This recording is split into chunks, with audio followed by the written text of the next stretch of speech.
सुप्रभातम बच्चों। अभी तक हमने हिंदी की सहायक पुस्तक संस्कृत प्रबोधिनी भाग 2 के 2 पाठ पढ़ लिए हैं। अब हम पढ़ते हैं आज तीसरा पाठ। तीसरा पाठ का जो शीर्षक है वह है वन्य पशवः भ्रातरा इव। कि वन्य के पशु यानी जंगल के जो जानवर हैं वो हमारे भाई के समान ही हैं। ठीक है, तो सबसे पहले देखते हैं पाठ परिचय। मनुस्मृति में कहा गया है कि सर्वभूतेषु चात्मन् सर्वभूतानि चात्मनि समम पश्यन् आत्मयाजी स्वराज्यम अधिगच्छति। अर्थात हम सभी प्राणियों को अपने समान ही समझें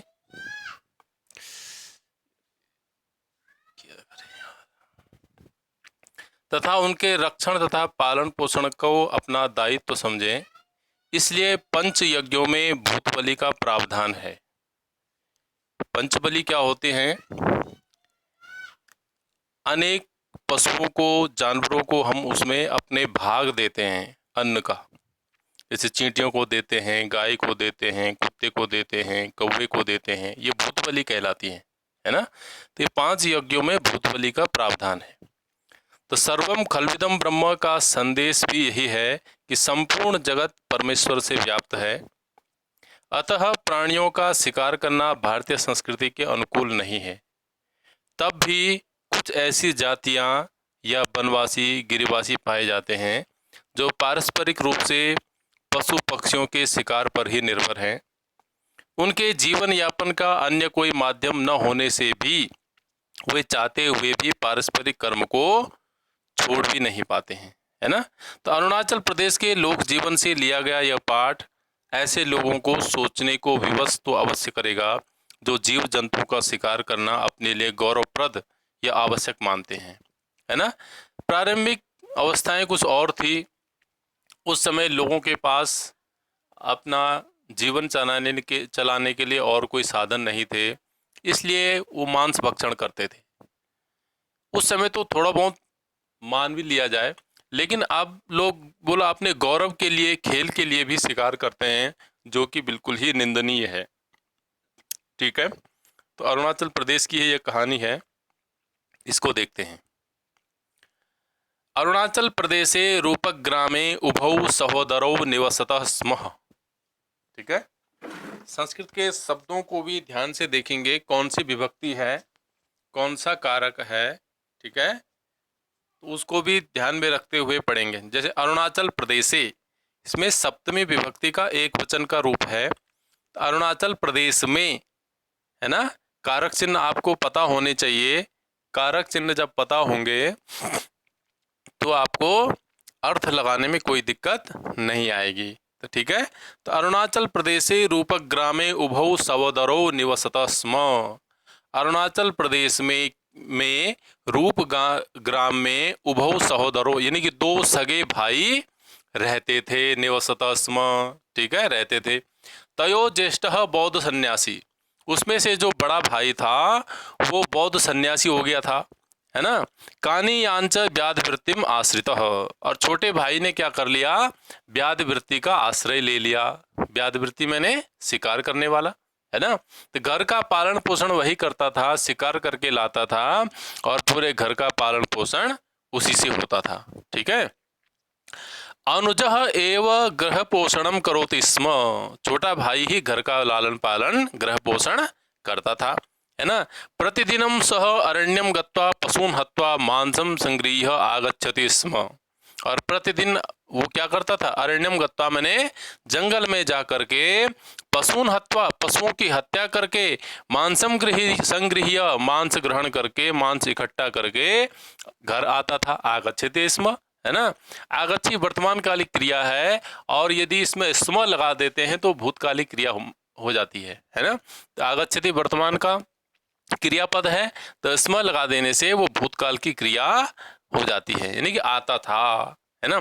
तेन मांसेन एव गृहे पाक सज्जी क्रियते स्म, उस मांस से ही घर में कुछ पकता था, है ना। जो पाक क्रिया होती थी वो मांस से ही होती थी और अन्न घर में होता नहीं था, है ना। तो बौद्ध सन्यासी ने एतत् मांस सेवनम न रोचते स्म, और जो बड़ा भाई बौद्ध सन्यासी हो गया था उसको ये मांस भक्षण अच्छा नहीं लगता था, है ना।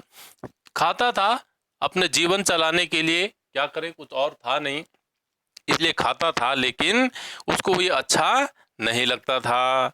मांस भक्षणम यदा तेन निराकृतम तदा अनुज तम अवदत्, मांस भक्षण का जब उसने क्या किया कि इसको नहीं खाना चाहिए, ऐसी बातें बोली, उसका निराकृत किया, तो छोटा भाई उससे बोला मृगया अस्माकम कुलवृत्ति ही, यानी मृग के द्वारा ही, मृग को मारने से ही क्या है, अस्माकम, ये हमारी कुल की वृत्ति है, यानी कि हमारे पूर्वजों ने भी यही किया है, इसलिए हम भी कर रहे थे, इसमें बुराई क्या है। मांस खादनम यदि परित्यजे तरहि गृह जने सर्वे उपवास आचरणीय भवेत, यदि घर के लोग बोला मांस का भक्षण छोड़ देंगे तो घर में तो सभी लोगों का उपवास हो जाएगा, उपवास का आचरण करना पड़ेगा, है ना, सभी का उपवास हो जाएगा, व्रत हो जाएगा। अन्यच्च, और दूसरी बात, जीवी हननम क्रियते मया न तो भवता प्रापम प्राप्यते मया, है ना। जीवों का हनन कौन कर रहा है, मैं कर रहा हूं, न तो भवता, आपके द्वारा तो कोई जीव नहीं मारा जा रहा है ना, तो यदि पाप का भागीदार कोई होगा तो मैं ही तो होऊंगा, आप थोड़ी होंगे, है ना, इसलिए आप चिंता न करें। भोजन समये पाप पुण्य चिंता न करणीया इति, और भोजन के समय में वैसे भी क्या है, पाप पुण्य की चिंता नहीं करनी चाहिए, है ना। उस समय तो सबसे पहले तो भोजन ही है, जब भोजन है तभी तो हमारा शरीर बनेगा, जब शरीर है तभी सब कुछ है ना। तो इसलिए भोजन के समय में पाप पुण्य की चिंता नहीं करनी चाहिए। तो बड़ा भाई सोचता है अन्याश्रय सर्वदा कष्टकरः इति चिंतयन अग्रज मौनम आश्रितवान, ये परीक्षाओं में भी आता है, ठीक है, कि सर्वदा कष्टकर कथम, यानी सर्वदा कष्टकारी कब कब होता है, बोलो अन्याश्रय, है ना, इसको ध्यान में रखना कि परीक्षाओं में भी आता है। तो अन्याश्रय सर्वदा कष्टकर, यानी कि दूसरे के आश्रय में रहना हमेशा कष्टकारी होता है ना। यदि हम खुद से कमाते हैं, खुद से अपना खाते हैं, खुद से अपना घर हो, तो फिर हमें किसी के आश्रय में नहीं रहना पड़ता ना, तो उसमें हमें कोई दुख नहीं झेलना पड़ता है, कोई हमें कष्ट नहीं होता है, क्योंकि हम स्वाधीन हैं। और जब वही चीज हम दूसरे के घर में रहते हैं, दूसरे का लाया हुआ अन्न खाते हैं, दूसरे पे आश्रित हैं, तो हमेशा कष्टकारी होता है, पीड़ा होती है, क्योंकि हम वहाँ अपना स्वतंत्र जीवन नहीं जी पाते हैं। इसलिए ऐसा सोच करके बोला नहीं बड़े भाई ने, ऐसा केवल सोचा कि अन्याश्रय सर्वदा कष्टकर, इनके दूसरे के आश्रय में रहना हमेशा कष्टकारी होता है। इति चिंतयन, ऐसा सोचते हुए अग्रज मौनम आश्रितवान, अग्रज मैंने बड़े भाई ने मौन धारण कर लिया, है ना। एकदा अनुज स्वादु मांसम आनीतवान, एक दिन क्या हुआ कि छोटा भाई क्या रोज ही मांस लाता था, उस दिन वो बड़ा स्वादिष्ट मांस लेके आया, है ना। किंतु तस्य भक्षणाद अग्रज उदरे महांतम तापम अनुभूतवान, किंतु बोला उसके भक्षण से, उसको भक्षण करने मात्र से, यानी कि उसको खाने से, अग्रज उदरे मैंने बड़े भाई के उदरे मैंने पेट में, महानतम तापम अनुभूतवान, उसने क्या अनुभव किया कि मेरे पेट में बहुत पीड़ा हो रही है ना, बहुत जलन हो रही है, बहुत ताप हो रहा है, ऐसा उसने अनुभव किया। अचिरात एव तेन वमनम प्राप्तम अपि, अचिरात मैंने तुरंत ही उसने क्या कर लिया, वो जो खाए हुए मांस का वमन कर दिया, यानी उसको उल्टी कर दी। उसके पेट में जब जलन हुई, पीड़ा हुई, तो उसने उस खाए हुए मांस को क्या कर दिया, वमन कर दिया, है ना। अतः स तस्मिन् एव क्षणे इतः परम मया मांस भक्षणम न करणीयम, क्या सोचा, उसने उसी समय निर्णय लिया कि आज के बाद मुझे मांस भक्षण नहीं करना चाहिए, मया मांस भक्षणम न करणीयम, मुझे बोला मांस का भक्षण नहीं करना चाहिए, ये ठीक नहीं है ना। इति संकल्प अनुजम अवदत्, ऐसा संकल्प करके उसने अपने छोटे भाई को कहा कि भ्रातः, कि हे भाई, इतः परम अहम कदापि मांस भक्षणम न करिष्यामि, बोला आज के बाद मैं कभी भी मांस का भक्षण नहीं करूंगा, है ना। पशु मारणम न युक्तम इति चिंतनम मयि अपि अद्य आगतम, पशु को नहीं मारना चाहिए, ऐसा चिंतन मेरे मन में भी आज ही आया। ये कौन बोल रहा है? छोटा भाई बोल रहा है। अब पहले तो बड़े भाई ने बोला, बड़े भाई ने जब मांस खाया उसके पेट में पीड़ा हुई तो उसने उस खाए हुए मांस को वमन कर दिया और फिर अपने मन में संकल्प लिया कि मैं आज के बाद मुझे मांस भक्षण नहीं करना चाहिए, और फिर छोटे भाई को बोला कि भाई मैं आज के बाद मांस का भक्षण नहीं करूंगा, है ना। तो छोटा भाई भी बोला कि भाई मुझे आज ही मुझे भी अनुभव हुआ कि मांस भक्षण नहीं करना चाहिए, है ना, कि पशु को नहीं मारना चाहिए, ऐसा बोला। मेरे मन में भी आज एक संकल्प हुआ, है ना।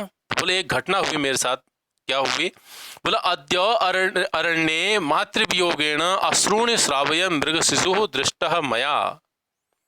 आज ही बोला अरण्य में, जंगल में, मातृवियोगेण, माँ के वियोग में आंसू बहाते हुए मृग शिशु दृष्ट मया, एक मृग शिशु को मैंने देखा, मृग के बच्चे को अपने माँ के वियोग में आंसू बहाते हुए मैंने देखा। ठीक है। तो तस्यैव माता मया हता आसीत मांसाय, और उसकी माता को मांस के लिए मैंने ही मारा था, और उसके बच्चे को रोते हुए भी मैंने देखा, वो अपने माँ के वियोग में रो रहा है ना। तस्य मृगशिशो करुण क्रंदनम ममाप हृदयम द्रावयति, है ना, उसके छोटे से मृग शिशु का करुण क्रंदन जो था उसको देख करके मेरा हृदय भी द्रवीभूत हो गया, मेरा हृदय भी पिघल गया उसको देख करके, है ना। तथापि एताम कुल वृत्तिम अहम त्यक्तुम न अर्हामि, फिर भी बोला मैं अपनी इस कुल वृत्ति को छोड़ नहीं सकता हूँ। कैसे छोड़ूं? हमारा जीवन कैसे चलेगा, हमारा परिवार कैसे चलेगा, है ना, भूखा मर जाएगा, है ना। हृदय मेरा द्रवीभूत हुआ उस बच्चे को देख करके जिसकी माँ को मैंने मांस के लिए मार दिया था, लेकिन फिर भी बोला हम इस कुल वृत्ति को, मैं इसको छोड़ नहीं सकता। यदि त्यजे तरहि जीवन निर्वाह अपि क्लेशाय स्यात् इति, यदि हम छोड़ देंगे तो हमारा जीवन निर्वाह ही क्लेश में, संकट में पड़ जाएगा, है ना, जीवन यापन संकट में पड़ जाएगा। कैसे जिएंगे, क्या खाएंगे, है ना। अग्रजः क्षण कालम विचिन्त्य अवदत्, बड़े भाई ने थोड़ी देर सोच करके फिर कहा, अहम इदानीम हरिण रूपम प्राप्नोमि। बोलो भाई ऐसा करते हैं कि मैं हरिण रूप में हो जाता हूँ, मैं हिरण बन जाता हूँ। भवान यदि माम हंतुम शक्नुयात् तर्हि व्याधवृत्तिम अनुवर्तयितुम अर्हेत्, यदि बोला तुमने मुझे मार दिया, मैं हिरण बन जाता हूँ, और यदि तुमने मार दिया तो तुम अपनी व्याध वृत्ति को आगे भी करते रहना। एक शर्त लगी, खेल खेला उन्होंने। बोला मैं हिरण बन जाता हूं, और यदि तुम मुझे सूर्यास्त होने तक मार दोगे तो तुम शर्त जीत गए, अर्थात तुम आगे भी मृग को मारते रहना। और यदि बोला तत्कर्तुम न शक्तम स्यात् तर्हि भवता सा वृत्ति परित्यक्तव्या इति, यदि बोला तुम ऐसे करने में समर्थ नहीं हुए तो तुम्हें क्या करना पड़ेगा, उस व्याध वृत्ति को छोड़ना पड़ेगा। ठीक है, शर्त समझ में आ गई? क्या कहा? बोला मैं हिरण बनता हूं, और सूर्यास्त होने से पहले पहले, सूर्यास्त तक यदि तुमने मुझे मार दिया, तुम जानवरों को मारते ही हो, तो यदि तुमने मुझे मार दिया तो शर्त तुम जीत गए, और तुम्हारे शर्त के जीतने के अनुसार तुम आगे भी पशुओं की हत्या कर सकते हो। यदि बोला नहीं मर पाए तो शर्त मैं जीत जाऊंगा, और मेरे शर्त के जीत के अनुसार आपको इस वृत्ति का त्याग करना पड़ेगा। ठीक है। अनुज एवं प्रस्तावम अंगीकृतवान, छोटे भाई ने इस प्रस्ताव को क्या कर लिया, स्वीकार कर लिया। ठीक है। अनंत रक्षणे अग्रजः मृग रूपम धृत्वा ततः धावनम आरब्धवान, तुरंत ही बोला उस छोटे बड़े भाई ने क्या किया, मृग रूप धारण कर लिया, और मृग रूप धारण करके ततः वह उसी समय वहीं से भागना, धावनम आरब्धवान, दौड़ना क्या कर दिया, प्रारंभ कर दिया, जैसे मृग दौड़ता है ना। उस तो बड़े भाई ने तुरंत ही मृग रूप धारण किया और वहीं से क्या कर दिया, भागना प्रारंभ कर दिया। ठीक है। अनुजस्य स्वस्य मृगया शुनकेन सह तम अनुधावितवान। ठीक है। तो छोटे भाई ने भी मृग के मारने वाले हथियार को साथ में लेकर के उसके पीछे पीछे दौड़ने लगा। ठीक है। सूर्यास्त पर्यंतम एतत् अनुव्रतम, और सूर्यास्त पर्यंत यह प्रक्रिया चलती रही। अर्थात दोनों भाई भागते रहे, एक हिरण रूप में भाग रहा है शिकार के रूप में, और एक शिकारी के रूप में मनुष्य रूप में उसके पीछे पीछे भाग रहा है। तथापि हरिणम मारयितुम न सक्तम अनुजेन, लेकिन सूर्यास्त का समय हो गया और छोटे भाई के द्वारा वो बड़ा भाई जो हरिण के रूप में है उसको नहीं मारा जा सका। ठीक है, तो आगे क्या हुआ? सायं नितरां श्रान्तः पिपासितश्च अनुज कस्यचित् कूपस्य समीपं गत्वा जलम उद्धृत्य पातुम घटम उन्नीतवान्। साय के समय थका हुआ छोटा भाई बड़े प्यास से कुएं के पास जाता है और जल पीने के लिए जैसे उसने घट को उठाया, एक घड़े को उठाया, किंतु तावता अनतिदूरे एव म्लानमुखः पिपासा कुलः हरिणः तेन दृष्टः। किंतु क्या है, उसी समय उसने देखा जैसे वो पानी पीने के लिए उसने घट उठाया, प्यासा था, दिन भर का पशु के पीछे भाग रहा है ना, तो कुएं के पास जाकर के जैसे उसने पानी पीने के लिए घट उठाया, उसने देखा कि अनति दूरे, अर्थात जो ज्यादा दूर नहीं है, अर्थात समीप में ही, म्लानमुखः पिपासा कुलः हरिणः तेन दृष्टः, जो म्लानमुख पिपासा से जो पीड़ित है, जो उसका बड़ा भाई हरिण के रूप में है, उसको उसने देखा। वो भी तो दिन भर भागा है ना। शिकार तो अपनी इच्छा से कहीं रुक भी सकता है, लेकिन जो शिकार बन रहा है उसको तो दौड़ना ही पड़ेगा, बचना है उसको तो, है ना। तो वो भी दिन भर दौड़ा है, उसको भी प्यास लगी है, उसका मुख भी म्लान हो गया है ना, तो वो भी उसके पास आकर के खड़ा हो गया। तो उस खड़े हुए मृग को छोटे भाई ने देखा कि मैं तो पानी पीने के लिए तैयार हो रहा हूं और ये दिन भर भागा है, तो इसको भी प्यास लगी होगी। अग्रजाय हरिणाय जलम दातव्यम इति यावत अनुज अचिंतयत तावता सहायक शुनकः भसन मृग दिशि अधावत। जब तक छोटे भाई ने सोचा कि अपने बड़े भाई जो हिरण के रूप में है उसको भी मुझे क्या करना चाहिए, जल देना चाहिए, पानी देना चाहिए पीने के लिए, जैसे इसने सोचा ही था कि उसके साथ में जो कुत्ता था शुनकः, उसके साथ में जो कुत्ता था वो भौंकता हुआ मृग के पीछे फिर दौड़ा, है ना। अब भाई को तो पता है कि सर तो सूर्यास्त तक थी, छोटे भाई को, वो तो सोच रहा है कि इसको भी पानी दिया जाए पीने के लिए, लेकिन जो साथ में कुत्ता है उसको थोड़ी पता है, वो तो मृग को देख करके भागेगा ही ना उसके पीछे। तो जैसे उसके समीप में वो मृग खड़ा होकर के पानी की इच्छा से खड़ा था, कुत्ते की भी उसमें नजर पड़ गई और वो कुत्ता भी उसके पीछे पीछे फिर से भागने लगा, है ना। एतस्मात् भीतः हरिणः पिपासितः क्लान्तः च सन् एव अनुजम कातरतया पश्यन् अत तत अधावत, है ना। एतस्मात् भीतः, तो इसको देख करके भयभीत होकर के वो हरिण क्या हुआ, पिपासा से व्याकुल होता हुआ, क्लांत यानी थका हुआ, बिल्कुल म्लान उसका चेहरा हो गया है, अनुजम कातरतया पश्यन्, भाई को अपने कातर दृष्टि से देखता हुआ, तथा अधावत, फिर से भागने लगा, है ना। भाई की तरफ कातर दृष्टि से देखता हुआ म्लान मुख वो हरिण अपने भाई की तरफ देखता हुआ फिर से क्या करने लगा, भागने लगा। ठीक है। नितराम खिन्नः अनुज धावन गत्वा स्वस्य शुनकम निगृह्य अग्रजम उद्देश्य उच्चे अवदत्, है ना।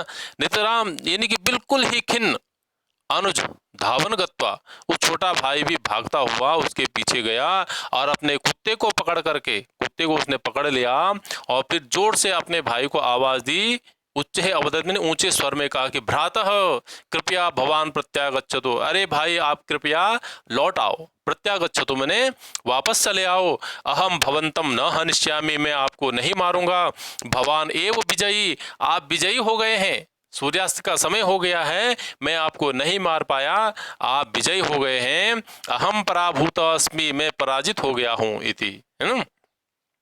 अनुगृहीत अस्मि इति वदन् मृगः तत्समीपम् आगत्य आतृप्तिम जलम पीत्वा अवदत्, है ना। तो अनुगृहीत अस्मि, मैं अनुगृहीत हुआ, यानी कि आपने मेरे ऊपर बड़ी कृपा करी कि आपने मुझे नहीं मारा, मुझे वापस बुला लिया। ऐसा कहते हुए जो बड़ा भाई मृग के रूप में था वो उसके समीप में आकर के उसने क्या किया, आतृप्तिम जलम पीत्वा अवदत्, तृप्ति पूर्वक उस जल पिया और कहने लगा, क्या कहता है कि भ्रातः इतः परम अहम मनुष्य रूपम धर्तुम न इच्छामि, बोला आज के बाद मैं मनुष्य रूप धारण नहीं करना चाहता हूं। ठीक है। मृग रूपेण एव स्थास्यामि अहम, मैं मृग के रूप में ही रहना चाहता हूं। ठीक है, ठीक है। भवादृशा एवं मम भ्रातरः, आपके समान ही मेरे भाई होए। अब क्या है, भाई का संबंध किसके साथ हो गया, मृग का मनुष्य के साथ हो गया। यानी कि मैं मृग हूं और मैं मृग रूप में ही रहना चाहता हूं और आपने मुझे भाई स्वीकार कर लिया तो आप मेरे भाई हुए, है ना। वैसे भी भाई हो, लेकिन मैं मृग योनि में भी चला गया तो भी हम भाई ही हैं। तो मैं चाहता हूं कि प्रत्येक मनुष्य, जैसे आप मनुष्य रूप में मेरे भाई हो, ऐसे ही प्रत्येक मनुष्य क्या हैं, हम पशुओं के भी क्या हों, भाई हों। भवेयुः इति मम अपेक्षा, ऐसा हो ऐसी मेरी अपेक्षा है इति, है ना। अनुजः तावत दिनात् व्याधिवृत्तिम पूर्णतः त्यक्तवान, छोटे भाई ने उस दिन से व्याधिवृत्ति का पूर्ण रूप से परित्याग कर दिया, है ना। शर्त हार गया था ना वो, कि वो सूर्यास्त तक नहीं मार पाया उस मृग को, तो शर्त हार गया और उस शर्त के अनुसार उसने उस दिन से व्याधिवृत्ति का पूर्ण रूप से क्या कर दिया, परित्याग कर दिया। ठीक है। तो अरण्य स्थान पशून भ्रातृभावेन पश्यन् स तेषां रक्षणाय कृत संकल्प अभवत, और अरण्य के अन्य पशुओं से भी वो अपने भाई का संबंध बनाते हुए तेषां रक्षणाय, उनकी रक्षा के लिए कृत संकल्प अभवत, कृत संकल्प हो गया। ठीक है।